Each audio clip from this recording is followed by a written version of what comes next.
Buenos días, hermanos. Seguimos con nuestro estudio de la palabra. Seguimos celebrando a Cristo. Y estamos estudiando el libro, la epístola de Pablo a los Efesios. Y el domingo pasado terminamos la primera parte de esta epístola, la primera mitad. Y es que el libro de Efesios, como bien estuvimos viendo el domingo anterior, se divide en dos. El mensaje del Evangelio, capítulos del 1 al 3, y la respuesta del cristiano al Evangelio. En este caso, los Efesios, la respuesta de los Efesios. ¿De qué manera debemos vivir los que conocemos y hemos aceptado el mensaje de la cruz? Pues para poder entender lo que el Señor quiere de cada uno de nosotros, vamos, por supuesto, a orar y a poner este tiempo en las manos del Señor. Padre Santo, como cantábamos, ahora, Señor, queremos estar cerca tuyo. Padre, que nuestro anhelo sea vivir a tus pies, oh Señor. Que nuestro anhelo sea vivir, Señor, pegados a ti, oh Padre. Que escuchemos cada aliento que sale de tu voz. Padre, que podamos conocer el sonido de tus pasos. Padre, que podamos gozarnos en tu sonrisa, oh Señor. Pero somos conscientes, oh Padre, de nuestra situación como pecadores. Y por eso te agradecemos, porque tú nos has justificado, nos has perdonado los pecados y nos has declarado justos. Padre, pero esto no es solo un título de quita y pon. Esto es una vivencia. Por lo tanto, Señor, queremos saber qué es lo que tú esperas de cada uno de nosotros y qué esperas de tu iglesia, oh Señor. Y saberlo para cumplirlo, para vivirlo, oh Señor. Padre, hemos estado a lo largo de este mes que ha pasado estudiando cuál es el Evangelio, cuál es este mensaje que trastornó y sigue trastornando el mundo. Padre, este mensaje que cambió y sigue cambiando nuestra vida. Y hoy, Señor, que nos dedicamos a empezar a ver la práctica de este mensaje. Queremos hacerlo, Señor, no por conocimiento vano y vacío, sino por conocimiento que nos lleva a la acción, a la obediencia, oh Señor. Por lo tanto, Señor, queremos que nuestros corazones estén dispuestos a oír lo que tú tienes que decirnos a cada uno de nosotros. Habla, oh Señor, que tus siervos oyen. Bendito eres por los siglos de los siglos. Amén. Muy bien, hermanos, pues vamos todos al libro de los Efesios, vamos al capítulo 4 y hoy estaremos estudiando la primera mitad de este capítulo. A lo largo de este mes estaremos con lo que nos queda de Efesios, de manera que para diciembre ya habremos terminado Efesios. Es una buena proyección, vamos a muy buen ritmo y para Navidad pues ya tendremos nuestra temática un poco más enfocada en Navidad, como es natural en diciembre. Pero hasta entonces sigamos centrando nuestro estudio en el libro de Efesios. Espero que en casa sigáis repasando y estudiando este libro que es altamente práctico. Realmente me sorprende cuánta práctica tiene este libro. Así que ya todos en el libro de los Efesios, capítulo 4, vamos a leer la primera parte que estaremos estudiando hoy. Dice Efesios 4:1: Yo, pues, que estoy preso por causa del Señor, os ruego que os comportéis como es digno del llamamiento que habéis recibido. Sed humildes y amables. Sed tolerantes y soportaos unos a otros con amor. Procurad mantener la unidad del Espíritu en el vínculo de la paz. Hay un cuerpo y un espíritu, así como hay una misma esperanza a la cual fuisteis llamados según la vocación que habéis recibido. Hay un Señor, una fe, un bautismo, un Dios y Padre de todos, que está por encima de todos y actúa por medio de todos y está en todos. Y wow, con estos pocos versículos ya realmente tenemos muchísimo contenido del que hablar. Empezando por yo pues. Y es que, como hemos dicho, este es el punto de inflexión. Pasa del mensaje del Evangelio a la práctica del Evangelio. Por lo tanto, dice Pablo, os ruego que os comportéis, que viváis, que practiquéis todo este mensaje que hemos estado estudiando durante este mes, Efesios 1, Efesios 2 y Efesios 3, viene a la práctica.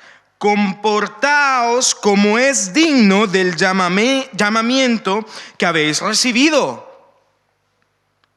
Y es que, hermanos, como creyentes, como hijos de Dios, hemos sido llamados a dar, a conocer quién es Cristo Jesús. Este es nuestro llamamiento, esta es nuestra vocación. Y de hecho lo estudiábamos el primer domingo que empezamos Efesios. Hemos sido creados para la gloria de Dios. Por lo tanto, nuestro diario vivir, nuestro caminar, debe glorificar a Dios. Y la única manera en la que podemos glorificar a Dios es viviendo como Dios espera de cada uno de nosotros. Pero es interesante que aún así Pablo no dice comportaos como es digno de vuestro llamamiento, sino que nos da ciertas pautas. Y sigue diciendo en el versículo 2, sed humildes y amables, sed tolerantes y soportaos los unos a los otros con amor. Por lo tanto, aquí ya vemos los atributos de una persona que está viviendo para el Señor.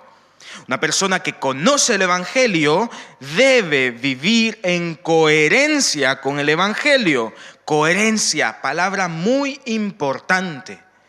Lo que decimos, lo que predicamos, aquella que decimos que es nuestra fe, debe verse reflejada en nuestro día a día. No podemos decir que somos hijos de Dios y comportarnos de una manera que no es como Dios espera de nosotros. Esto es incoherente. Por lo tanto, hermanos, lo que Pablo está diciendo es: vivid coherentemente. Si habéis venido al conocimiento de Dios, vivid bajo lo que Dios dice. ¿Qué se traduce en esos atributos que hemos visto? En primer lugar, sed humildes y amables. Y es que hoy en día la humildad está incluso mal vista. No nos gusta la humildad. Hombre, a todos nos gustan los halagos. Nos gusta que cuando vamos caminando por la calle, la gente nos vea con buenos ojos. Que nuestros amigos nos noten cuando estamos y nos echen en falta cuando no estamos. Que seamos el centro de cada conversación. Nos gusta. Por supuesto, hay gente que a lo mejor le gusta un poquito pasar desapercibido, ¿no? Pero en líneas generales, nuestra sociedad ha rechazado la humildad. Pero lo que encontramos en la palabra de Dios es que los hijos de Dios debemos vivir humildemente. Debemos tener el concepto correcto de lo que somos cada uno de nosotros. Somos pecadores justificados por la pura gracia de Dios. Cuando entendemos la naturaleza propia de cada uno de nosotros, el orgullo no puede tener lugar en nuestra vida. Cuando entendemos cuán pecadores somos y por lo tanto cuánto dependemos del amor, de la gracia y misericordia de Dios, no podemos dar cabida al orgullo. El Evangelio, por su propia naturaleza cristocéntrica, no nos pone como nos gustaría, como los protagonistas del mensaje. Somos los beneficiarios. Porque desde luego que la salvación en Cristo Jesús es la bendición, el beneficio más grande que podemos encontrar. Pero no somos los protagonistas. El protagonista es el Dios eterno que dio su vida por seres infinitos y que ha dado vida infinita. El mensaje es cristocéntrico. Y si conocemos el mensaje de la cruz, debemos ser humildes. Pero no se queda ahí. Pablo también nos dice: sed humildes y amables. Y otra vez, en nuestra sociedad lo vivimos día a día. La amabilidad no está al orden del día. Y es que vivimos en una sociedad de quítate tú que voy yo, una sociedad en la que si yo tengo que pisotearte para avanzar, por ejemplo, en mi carrera, en mi trabajo, lo haré. Y qué diferente es entonces un cristiano que no solo procura pues ascender en sus posiciones, ¿no?, como es natural, pero también que el resto pueda optar a estos beneficios. Y que realmente se ocupa en la persona, no en un área solamente de la persona, sino en todo su ser, su cuerpo, su alma, su espíritu. Que ve a una persona necesitada y la trata con amabilidad. Y quizás estés diciendo: bueno, yo amable sí que soy, porque no trato a nadie mal.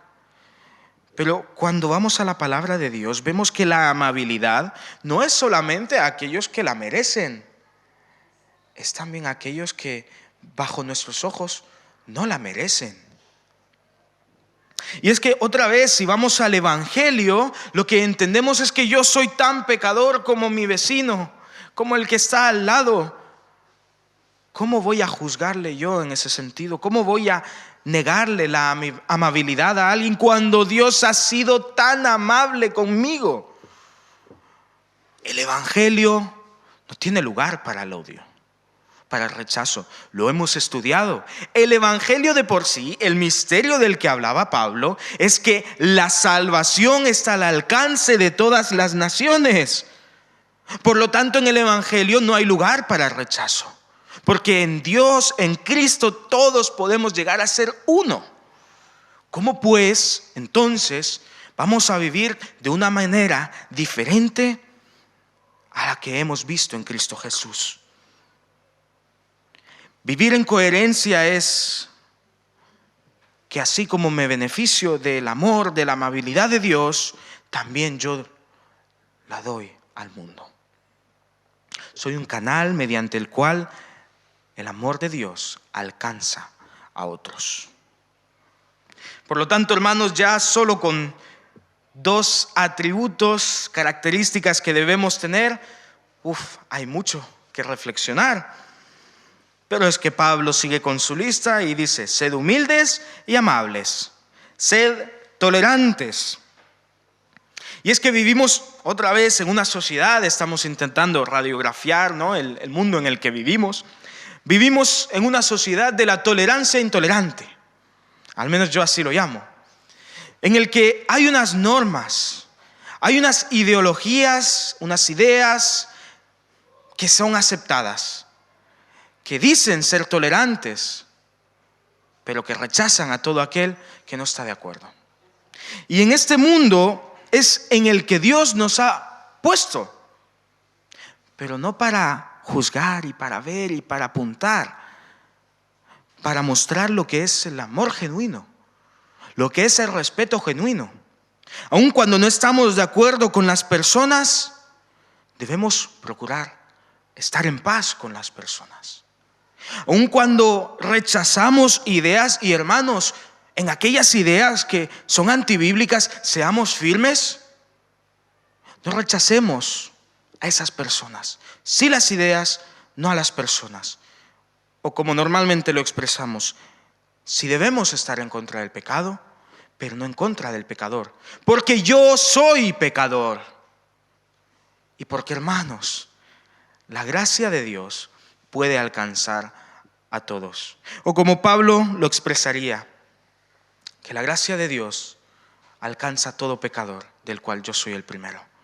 Cuando tenemos en cuenta cuán pecadores somos y cuán grande ha sido la gracia de Dios para con nosotros, entendemos que el Evangelio efectivamente está al alcance de todos y que la obra de Cristo no es para unos pocos, es para todos, incluso el que nosotros, bajo nuestros conceptos y preceptos, diríamos que es peor que nosotros. Por lo tanto, hermanos, no rechacemos a las personas. Tenemos que buscar la manera de predicar el Evangelio a estas personas. En un mundo de intolerancia, los cristianos debemos destacar en cuanto a la tolerancia genuina. Pero no solo esto, Pablo sigue diciendo, soportaos unos a otros.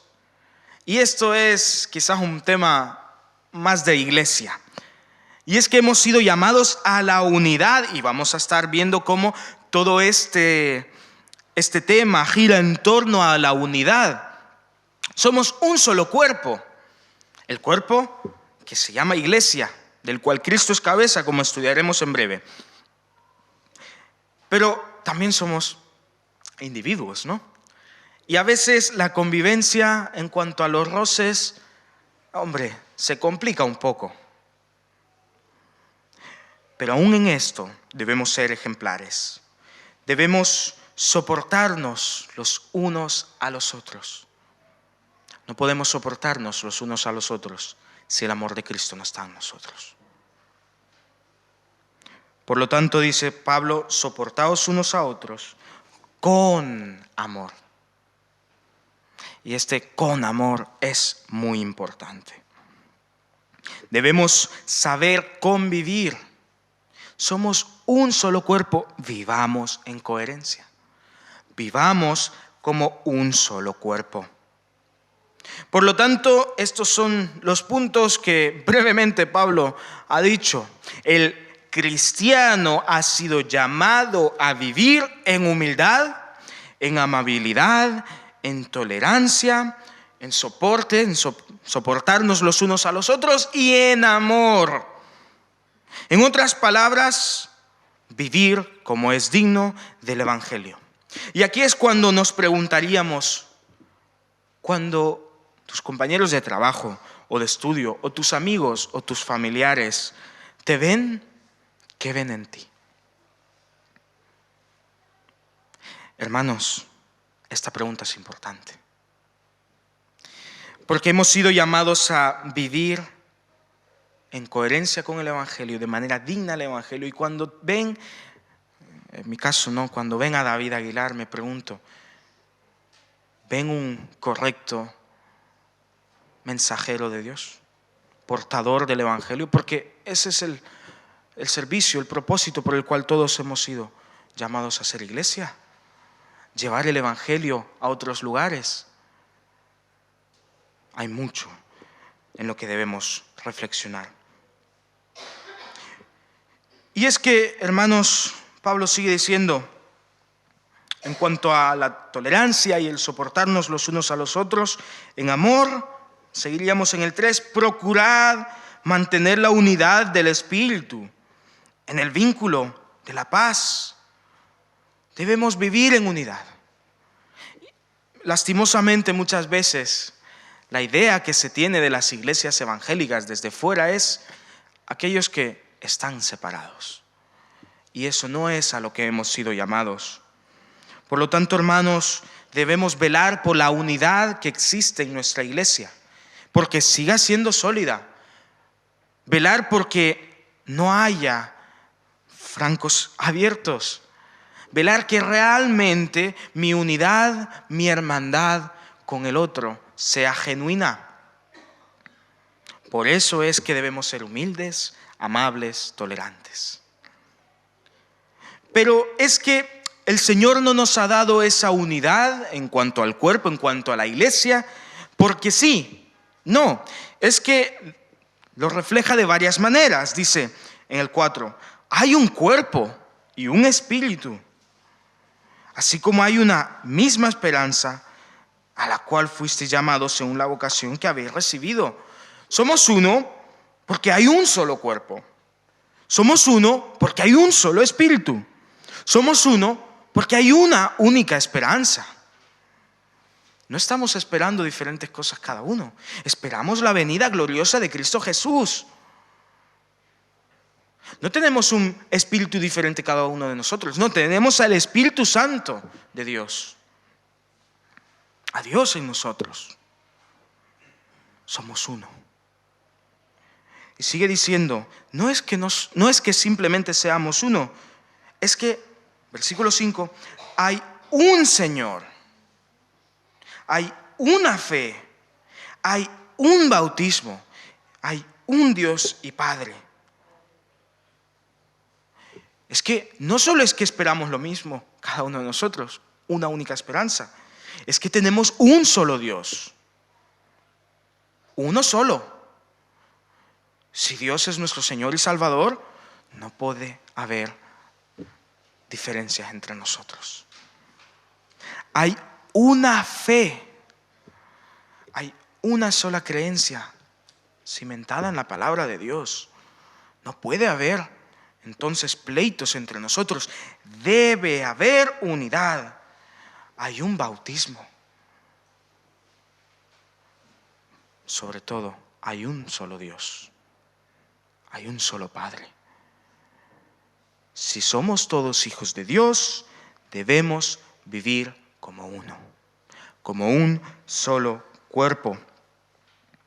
Y realmente cuando vemos toda esta lista en la que Pablo nos ha llamado a vivir en humildad, amabilidad, tolerancia, en soportándonos los unos a los otros en amor, en la cual vemos que hay un Señor, una fe, un bautismo, un Dios, de la nada nos encontramos con una montaña grande y decimos, ¿cómo lograremos vivir ante esto?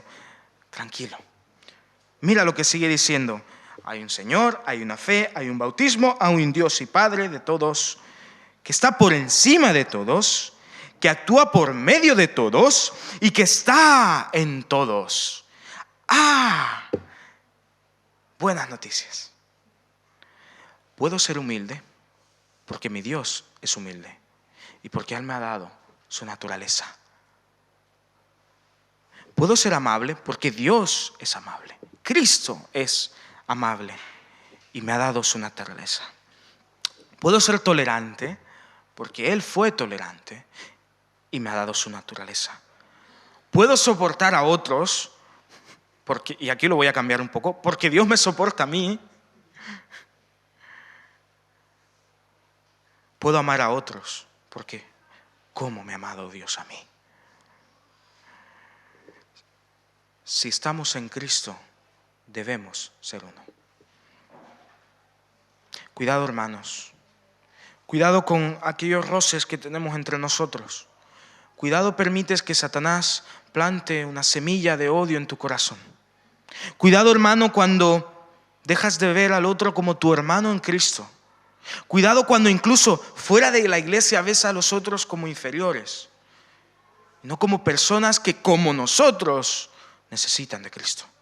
Cuidado, porque esto no es comportarse como es digno del Evangelio. En otras palabras, todo lo que hemos visto en cuanto al Evangelio durante estos capítulos se resume en, y esto lo veremos a lo largo de lo que vamos a estar estudiando, se resume en imitar a Cristo, ser como Cristo. Todo lo que es la práctica cristiana, la práctica del Evangelio, viene a ser resumido en ser como Cristo. Reflejemos a Cristo en nuestra sociedad.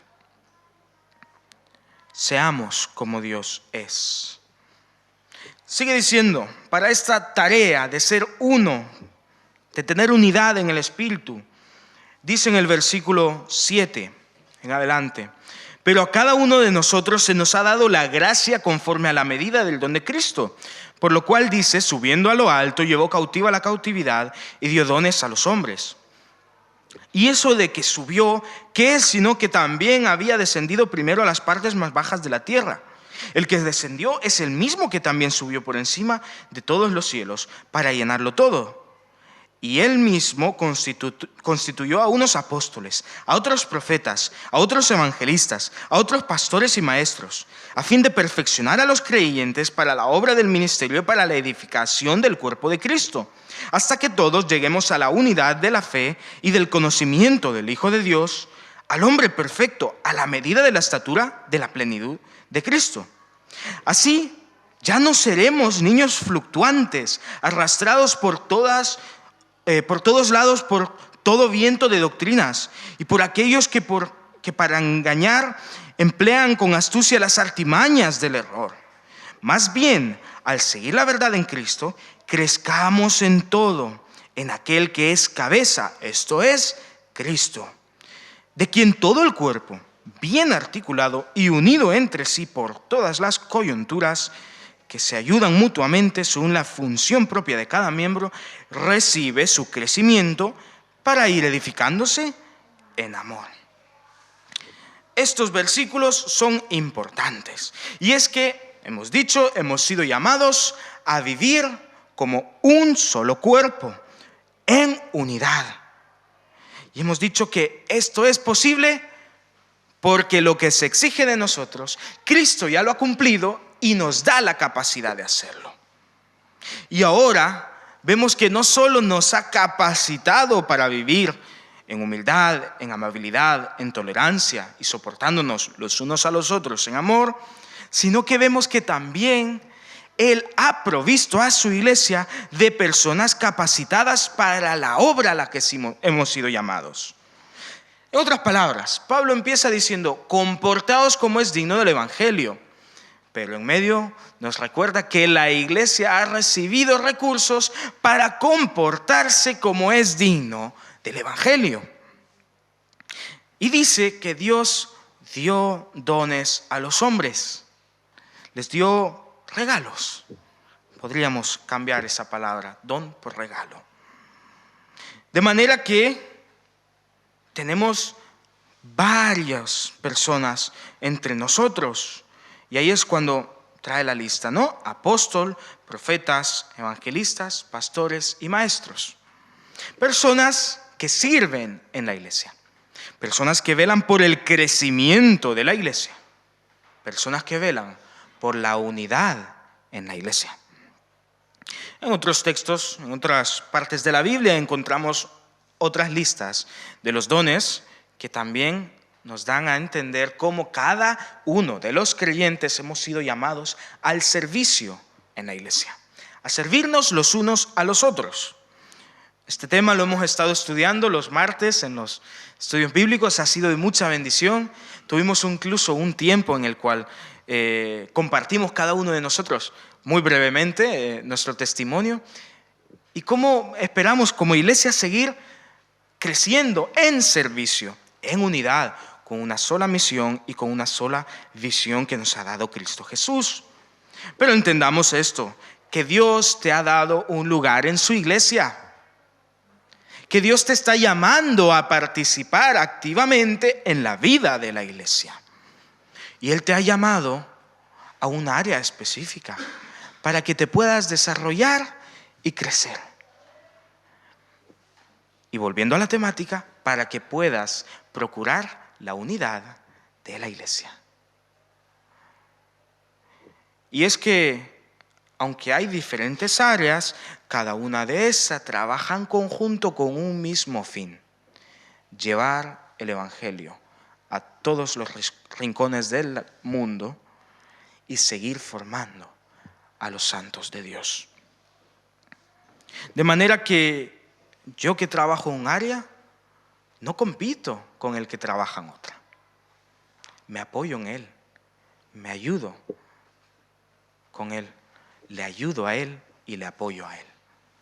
Y esto es importante, hermanos, porque Dios nos ha capacitado para el crecimiento y el servicio en la iglesia. Pero también tenemos que llevar mucho cuidado con convertir esta bendición en una competición, en una competencia, en una lucha por ver quién es mejor o quién es peor. En convertir en las áreas a las que Dios me ha llamado, en las áreas en las que mando yo y en las que digo yo cómo se hace y qué se hace.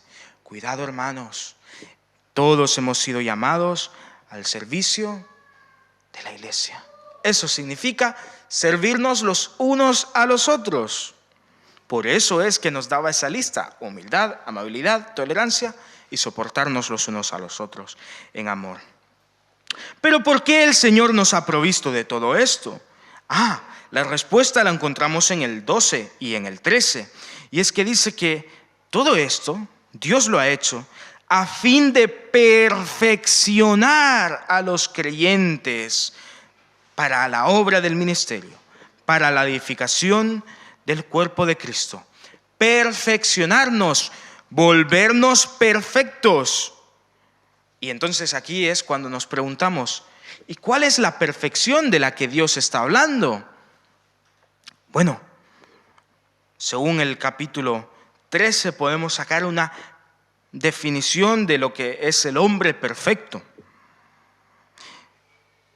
Y dice el versículo 13, perfeccionar a los santos, hasta que todos lleguemos a la unidad de la fe y del conocimiento del Hijo de Dios. Pues ya vamos entendiendo un poco. Debemos conocer a Cristo. Debemos tener unidad entre nosotros, los hijos de Cristo. ¿Y el hombre perfecto quién es? Hasta llegar al conocimiento del Hijo de Dios, al hombre perfecto, a la medida de la estatura de la plenitud de Cristo. En otras palabras, a mí me ayuda mucho ponerlos iguales, como matemáticos, ¿no? Hay gente que es muy de letras. Yo he puesto en mis apuntes para entenderlo bien y espero que te ayude. Perfección igual a la estatura de la plenitud de Cristo. En otras palabras, ¿cuál es el hombre perfecto? Cristo. Y es interesante ver que hemos sido llamados a llegar a la perfección. Y es desde luego una tarea difícil, una gran tarea que tenemos por delante. Una tarea, hermanos, que nos ocupará toda la vida. Y ya te lo adelanto, no llegarás a la estatura de Cristo hasta que estemos en el cielo, pero llegarás, porque Él te ha justificado. Y aunque aún estamos en ese proceso de santificación, es una promesa que veremos al completo. Pero debemos trabajar en unidad. Porque aunque en esta tierra no lleguemos a esa estatura, hemos sido llamados a seguir perfeccionándonos en el Señor. En otras palabras, todo el mensaje de los primeros 3 capítulos debe ser practicado. Solo así seguiremos creciendo y siendo perfeccionados. ¿Y quién es este Cristo? Cristo es la cabeza. Constantemente hemos dicho, somos un cuerpo, somos uno. Debemos vivir en unidad. Y en este cuerpo, Cristo es cabeza. Y hermanos, en nuestra iglesia, Cristo es la cabeza. No tú, no yo, Cristo. No el pastor, no los diáconos, no el responsable de tal área, Cristo. Siempre es Cristo. Por lo tanto, hemos sido llamados a vivir debajo de Cristo, como cuerpo de Cristo. Somos un cuerpo bajo un Dios que es Cristo. Y una iglesia siempre debe caracterizarse por eso. Si una iglesia no se caracteriza porque Cristo es su cabeza, no es iglesia. Porque sin cabeza no hay vida. Hermanos, reflexionemos al respecto. En nuestra iglesia, ¿qué lugar ocupa Cristo? Debe ocupar el lugar como cabeza. Esto no significa que es el primero o el principal, significa que es el único. No hay más abajo, no hay más arriba, el único. El único digno de gloria, de adoración, de alabanza.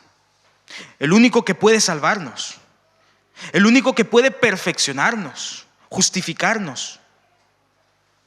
El único que puede decir como iglesia hacia dónde debemos ir, cuándo parar. El único, Cristo.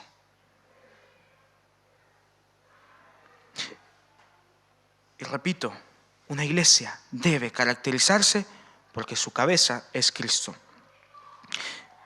Y en luz del capítulo 14 hasta el final, hasta el 16, vemos que una iglesia en la que Cristo es cabeza, esto se nota, porque una iglesia en la que Cristo es cabeza no se deja llevar por doctrinas ajenas al Evangelio. Hemos sido llamados a la perfección, a ser al hombre perfecto, a la medida de la plenitud de Cristo. ¿Para qué? Para que ya no seamos como niños fluctuantes arrastrados por vientos de doctrinas. No, una iglesia en la que Cristo es cabeza está sujeta y firme en el Evangelio. Seguimos viendo, una iglesia en la que Cristo es cabeza sigue el amor y es edificado por este. Termina así esta porción que estamos estudiando. Para que reciba la iglesia su crecimiento para ir edificándose en amor. Por lo tanto, si Cristo es nuestra cabeza, estamos siendo edificados, cimentados en el amor. Viendo lo que se decía que es vivir en dignidad a nuestra vocación, soportándonos los unos a los otros en amor. Está enlazado. ¿Queremos crecer como iglesia? Debemos, por lo tanto, ser edificados en el amor. Otra vez yo me ayudo de los igual a. Te recuerdo, Dios es igual a amor. 1 Corintios 13. En otras palabras, Él es cabeza y también es en quien somos edificados. Porque otra vez, Cristo es el centro de nuestro evangelio. Una iglesia en la que Cristo es cabeza sirve según los dones que Dios le dio. Cristo es tu Señor y Salvador, has sido llamado al servicio. No hay más, así de simple. Si Cristo es tu Señor y Salvador, has sido llamado a servir en la iglesia. En el área que Dios te diga. Ahí ya es una charla un poquito más larga. Pero desde luego que los que somos hijos de Dios debemos servirnos los unos a los otros, incluso a los de fuera. Una iglesia en la que Cristo es cabeza, crece. Y así podríamos terminar, crece. Porque Dios da el crecimiento. Porque es Dios el que convence de pecado, no yo. Porque si Dios es cabeza de la iglesia, ¿cómo no va a crecer? Porque una iglesia cimentada en el amor, ¿cómo no va a crecer? Porque una iglesia cuya doctrina única es el Evangelio, con lo que significa que el Evangelio es poder de Dios, ¿cómo no va a crecer? Una iglesia caracterizada porque sus miembros sirven según los dones que Dios le dio, ¿cómo no va a crecer? Por lo tanto, hermanos, estamos siendo llamados a la unidad como cuerpo de Cristo. Cristo como cabeza. Y solo así podremos crecer. Hoy por hoy seguimos siendo punto de misión. Sigámonos sujetando a Cristo si queremos ser una iglesia constituida como tal, que ya lo somos, pero constituida como tal, pero una iglesia con sus propios puntos de misiones, que sigue predicando, que sigue evangelizando, que no se detiene, sino que avanza, porque el evangelio que hemos encontrado en la palabra, ¿cómo no lo vamos a compartir? Pero vivamos en coherencia con este evangelio. Padre Santo, tenemos un gran reto por delante. Muchas veces, Señor, venimos ante tu palabra y nos vemos reflejados, Señor, y no damos la talla. Pero gracias, Señor, porque tú das el crecimiento de manera personal y de manera colectiva, como hijos tuyos y como iglesia tuya, Señor. Pero queremos ocuparnos en este crecimiento también. Entendemos que tú exiges de nosotros perfección, pero que solo podemos llegar a la perfección poniendo nuestra vida en ti. Nuestro día a día, Señor, nuestras luchas, nuestros retos, nuestros trabajos, nuestros estudios, nuestras familias, nuestras amistades, Señor. Cada área de nuestra vida, Señor, te pertenece a ti. Porque tú eres nuestra cabeza. Tú eres el único Dios. Gracias, Señor, porque no necesitamos más. En ti tenemos salvación. En ti tenemos vida eterna. Queremos ser portadores de este mensaje hasta el fin del mundo, porque entendemos que a eso hemos sido llamados. Queremos ser cristianos que sirven a otros, Señor. Cristianos que se caracterizan por la humildad, Señor, por también la amabilidad, por la tolerancia, porque soportamos los unos a los otros en amor. Una iglesia cimentada en amor en ti. Que tú seas el suelo, el terreno en el que hemos sido edificados, así como la cabeza, de manera que tanto arriba como abajo y a nuestro alrededor estés tú, sobre todo en nuestro interior, que tengamos un mismo sentir. En el nombre del Rey victorioso, Cristo Jesús. Amén.